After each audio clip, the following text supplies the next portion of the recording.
শুভ নবমী। নবমীর সকালটা শুরু করলাম পরোটা আর ঘুগনি দিয়ে।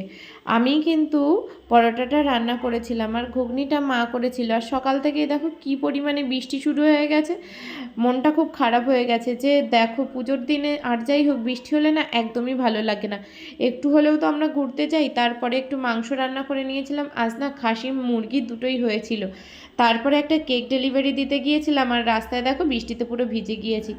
তারপরে বাড়ি এসে একটু ঘুমিয়ে নিয়েছিলাম। ঘুম থেকে উঠেই দেখি বৃষ্টি একদম নেই, তাই গুছিয়ে নিয়েছিলাম। আজকে চুড়িদারটাই পরেছিলাম আর সেই সপ্তমীর দিন যে চুড়িদারটা পরেছিলাম ওটাই পরেছিলাম, যেহেতু আজও বোন যাবে। গতদিন শাড়ি পরে খুব সমস্যা হয়েছে, তাই আজ চুড়িদারটাই পরে নিলাম। প্রথমে কিশালয়ের সঙ্গে চলে গিয়েছিলাম বসিরহাটে। এটা খুব সুন্দর একটা প্যান্ডেল করেছিল, যে চাই না আমি উমা হতে। সত্যি এখন যা পরিস্থিতি সেখানে এইরকম থিমের প্যান্ডেলটা হওয়া স্বাভাবিক। আর প্রতিটা মেয়েকেই দুর্গা নয় কালী হতে হবে, না হলে সমাজে চলাফেরা করাটা বহুত বড় দায় হয়ে যাবে। আর এরপর থেকে তো হয়তো রাস্তায় বেরোনো যাবে না। তারপরেই আমরা চলে গিয়েছিলাম সোজা ঘোষবাড়িতে, ডন্ডিরহাট আমতলার ওখানে পড়বে।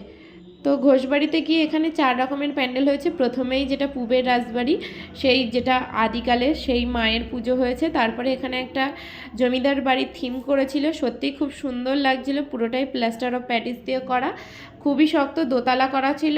তো অনেকেই উপরে উঠছিল, আমি আর উপরে উঠিনি। আর প্রতিমাগুলো দেখো কত সুন্দর, পুরো কিউট কিউট। আমার না খুব ভালো লেগেছে এই থিমের এখন প্রতিমাগুলো, না খুব সুন্দর লাগে। তো তারপরেই আমি একটু ঘুরিয়ে ঘুরিয়ে দেখাচ্ছিলাম চারিদিকটা। আর এখানে 4 রকমের প্যান্ডেল করেছে বললাম।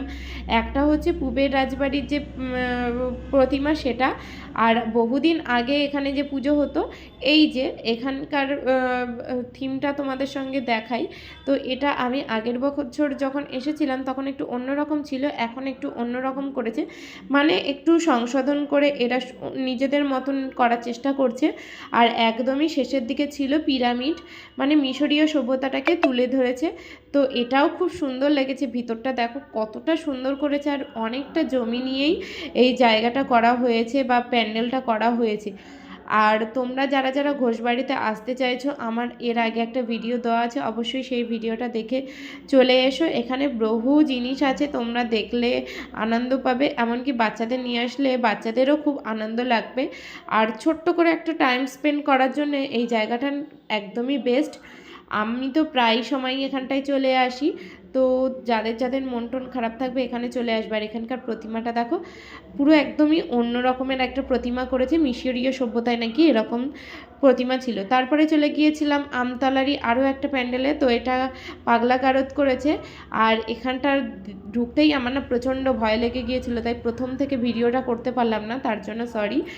তো নেক্সট যদি কখনো এরকম ধরনের ভিডিও করতে পারি অবশ্যই তোমাদের সঙ্গে শেয়ার করব। জিনিসটা খুবই ভালো লেগেছে। আর থিমটা মাথায় আসাটাও কিন্তু একটা বড় কোয়েশ্চেন, যে এত সুন্দর থিমটা মাথায় এসেছে। আমার খুব ভালো লেগেছে এদের এই সুন্দর প্যান্ডেলটা দেখে। তারপরে চলে গিয়েছিলাম পায়েলের সামনের একটি পুজো মণ্ডপে। তো সেখানকার নামটা আমি জানি না। আর একেবারে শেষে আমরা চলে গিয়েছিলাম 12 মাস রেস্টুরেন্টে। প্রথম আমি এই রেস্টুরেন্টে ঢুকি। তো যখন ঢুকি আমরা তখন 11:30 12টা বাজতে চাই। এখানে অলরেডি তখন প্রচণ্ড ভিড়। আমরা মোমো আর বিরিয়ানি খেয়ে চলে এসেছি। টাটা।